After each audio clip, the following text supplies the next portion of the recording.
All right. So right now we've got one of our boardroom clients. Platinum went to boardroom clients for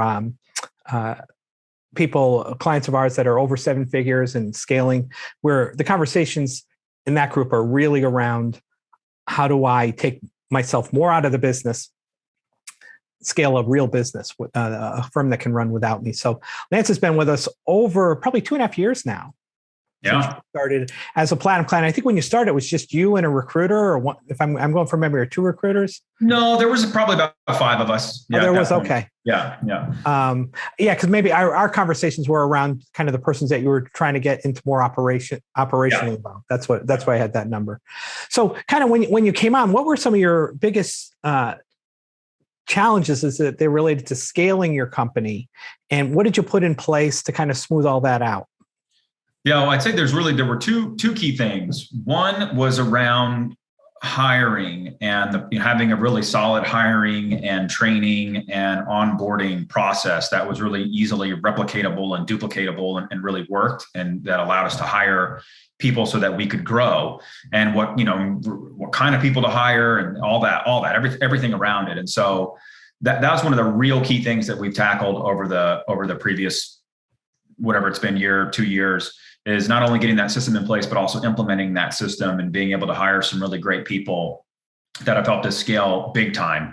So that's key. I mean, look, there's always that kind of doctors are the worst patients, old adage, and that's like for any industry I have found. And it's just like the same with recruiters. It's like, we tend to be terrible at hiring for our own companies, even though that's what we do for our clients, is we help them hire all day. So dialing that in has been huge. And I have so much, like, now that I have all those systems in place, there's no question for me about hiring. Like, I know exactly what to do when I want to hire people. It's like literally pushing a button and XYZ starts to happen, and it's all kind of falls into place. So that's really, really cool. And I think the piece that's connected to that as well too is around marketing and new business. So obviously, before we hire people, or at the same time, there's got to, whether you're hiring recruiters, you got to have enough recs for them, or if you're hiring salespeople, how are you going to have them, actually, bring in new jobs? So a lot of the strategies around the different ways to market to our clients and our customers, and how to push for more exclusive and retained business versus contingency business, and everything that has to do with just the new business and marketing side of things has been huge as well too. And being able to tweak our processes as needed and implement new processes. We never did a lot of traditional sort of MPC email marketing or other types of marketing. And we got a lot of tips in terms of how to do that the right way. And that's made a huge difference. And we're continuing to evolve that.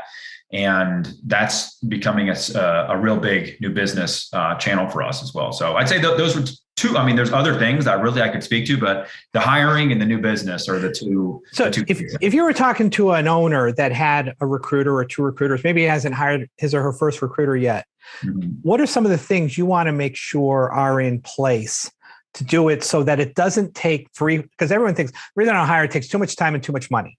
Right. Like you said, you push a button and it's an investment, but it's not a ton of time. What are some of the things you would want to have as foundationally in place to begin that scaling process? Yeah. Well, I mean, like having just the steps of the hiring process ironed out in a like a replicatable fashion. So there's no guesswork there. Like, okay, here's the 3, 4, 5 steps or whatever it is that I need to walk through, and having some meat on the bones of those steps. So having what that looks like, having some of the scripts for the different interviews and steps along the way. And that process is critical. And then having the job descriptions, knowing what are the 2 types of people you can hire, because one of the things, Mike, that we obviously you preach a lot about is you can hire people that are pure recruiters, or you can hire people that are more pure kind of lead generation, new business development, or even people that are a combo of both. So knowing what you're going after there as well too. But yeah, if you've got the process, you've got the steps, and you've got some of the scripts on that, it's just a matter of following it, and that's it. Yeah. So when do you know you're ready to hire? Well, usually how Dion and I are looking at it, the coach I work directly with is we're one of the things Dion's really trained me in is looking for where the constraint currently is in the business. Is the constraint around fulfillment? So is the constraint around actually getting recs filled, or is there a constraint around new business, bringing in, enough recs? So really being able to use, our metrics and everything like that to determine kind of where that constraint is will tell me who I need to hire and when. So that's usually how we're looking at it. Yeah. Okay. And then what are some of the things, since you've systematized this, kind of like some big lessons learned in like ahas in the interview process and maybe even in that onboarding process? Because it is systematized, but as much as we could teach it, right? There's certain things like, oh, well, for me, I learned I have to fill in the blank. Well, first off, it's who to hire. That was a big one. Was not going after people with previous recruiting experience. Say that again. Yeah. I mean, again, not trying to hire recruiters. It's just not worth it. You want to find, those people. My preference is folks that come from some type of sales background, and the more gnarly sales background, the better. So like we've had some good experience with people from real estate backgrounds, insurance backgrounds. I've got a previous travel agent that's great right now, or even like tech sales kind of people who are a little bit more green and maybe doing just like lead generation, cold calling. The more hardcore salespeople like that are good. And again, for whether it's for recruiting or someone who's going to do marketing, it doesn't matter. It's really kind of the same profile. But yeah, knowing who to and going after those people, finding the right kind of personality profile and the right, DNA that you can coach and mold. So that's key. That's been one huge lesson that's been successful. Yeah. So when you like attitude and trainable, how does that show up? And it's going to be different for everybody because it's chemistry with the owner is part of it. So I don't want anyone to like, well, Lance's formula work exactly for me. No, but there's elements, having known Lance in the profile that he looks for, that I know generically would excel in 90% of all your offices. How do you know it when you see it? Because everyone goes, well, yes, I'm a hard worker. Yes, I'm ambitious. Right. Yes, I want to make a lot of money. How do you see it when you interview? How do you identify some of those traits? Well, coachability is important. So, we've implemented some questions that allow us to kind of get how coachable somebody is. So we picked up some of those questions from both Dion and you, Mike, gauging natural curiosity. That's been one of the big takeaways too, from what to get into the interview process from working with y'all. So, we kind of intentionally add in some kind of hoops and loops that people have to jump through as part of the process to really get how kind of interested and how hungry they are.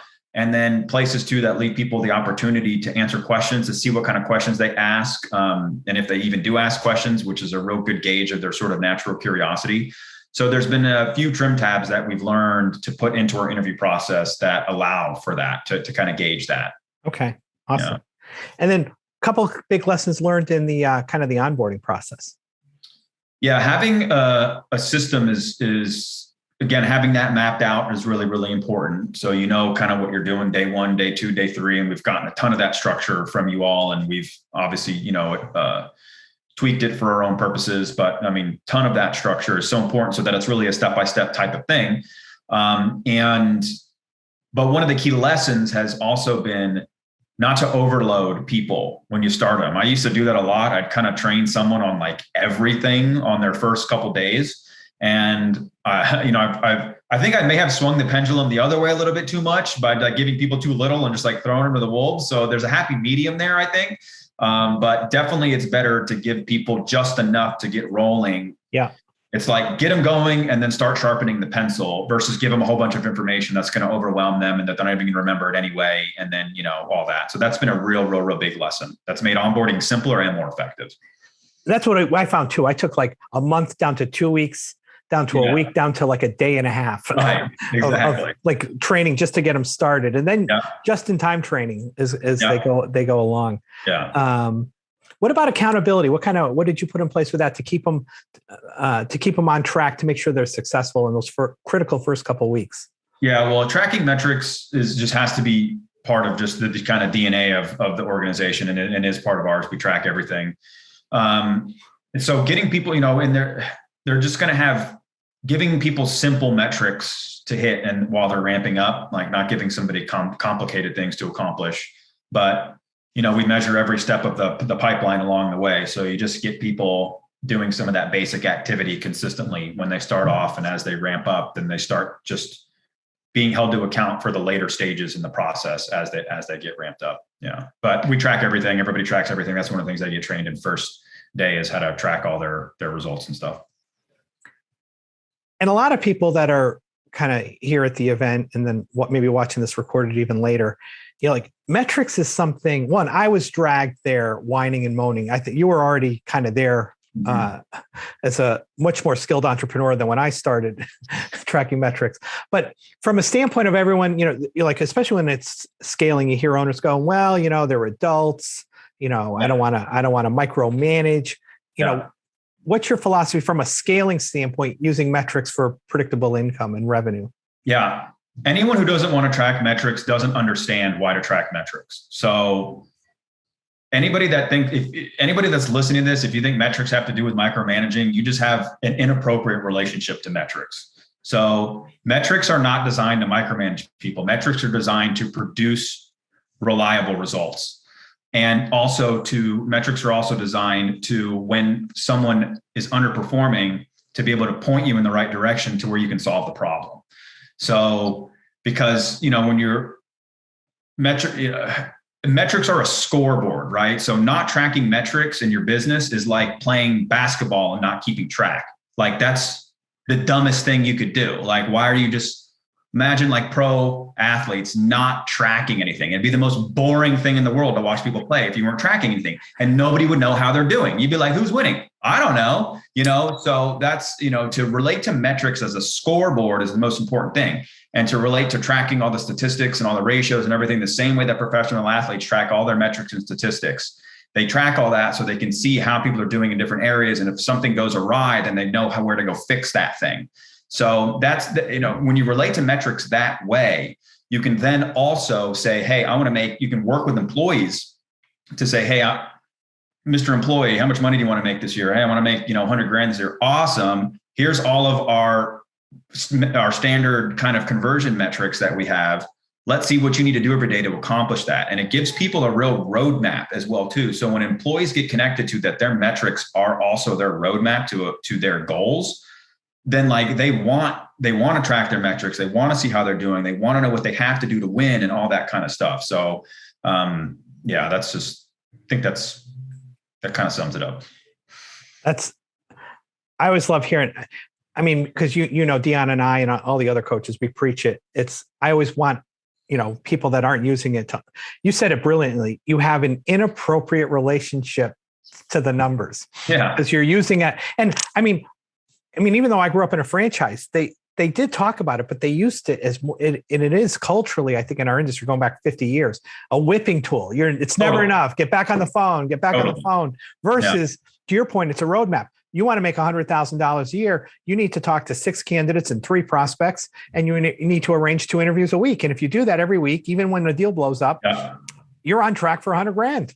Yeah, exactly. 300,000 in billings. It's the only way I could take my business to a few $1 million. And I know that's what you're doing too, is how many more interviews as an owner do I need to be able to invest in getting to get me to this next level in my firm? Yeah, exactly. Yeah. Anything else that you want to add? It's been fantastic that you had in mind that I haven't asked. No, I would just say for anybody that ever is considering doing any kind of coaching for anything, my philosophy with the coaching in general is if you want to be good at something, get a coach, period. People can get good at things on their own. Yeah. But nobody that's a professional out there doesn't do anything without a coach. And that's just like a no-brainer. So for anybody that's just kind of looking at coaching or looking at, doing this or something, if you're really serious about expanding in your business, get a coach. And these guys are awesome. Well, I appreciate it, Lance. Thank you so much for investing your time, sharing your kind of wisdom and knowledge with the group. And I'll be seeing you in a few weeks in sunny Orlando. Yes, absolutely. All right, my friend. Cool. Thank you. All right.